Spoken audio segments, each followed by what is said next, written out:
Bonjour c'est Jean de pourparunrond.fr. Aujourd'hui nous allons voir ensemble les séquences d'emails et répondre à deux questions. Combien de messages envoyer et quand les envoyer? Pour répondre à ces questions, j'ai analysé 669 messages des meilleurs acteurs des services et de l'e-commerce pour essayer de trouver la recette idéale. On voit ça ensemble.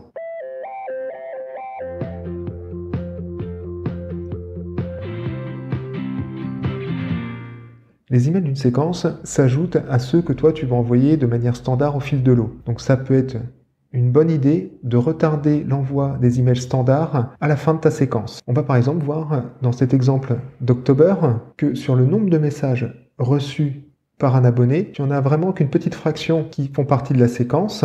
Et après, c'est vrai qu'ils peuvent se télescoper avec les envois standards. Combien de messages tu dois envoyer? Les séries de 3 emails sont les plus communes. Tu retrouves un équilibre autour de 4 messages. La moyenne est au-delà de 6 messages parce que tout simplement, elle est très influencée par les plus gros expéditeurs qui envoient jusqu'à 25 messages. En fonction de ton secteur, les pratiques varient énormément. On voit que pour les acteurs de l'e-commerce, ils envoient peu de messages dans leur séquence d'accueil. Tout simplement, ils vont privilégier les messages au fil de l'eau qui vont présenter par exemple les promotions ou les nouveaux produits ou collections. Et après, on va voir aussi tous les emails transactionnels qui vont être envoyés automatiquement en fonction des achats, par exemple donc un email quand tu as abandonné un panier, la proposition d'articles similaires, ou alors quand on va te demander aussi d'évaluer un article. Dans les services, tu as deux grandes tendances qui se dégagent, ceux qui envoient très peu de messages et ceux qui prennent plus le temps de rentrer dans le détail de leurs fonctionnalités. Les logiciels par abonnement, donc les SAS, sont ceux qui ont vraiment les pratiques les plus abouties, tout simplement parce que ce sont eux qui ont les contraintes les plus fortes. Quand ils ont un modèle de freemium, ils doivent expliquer de manière approfondie tous les avantages pour souscrire à la version payante.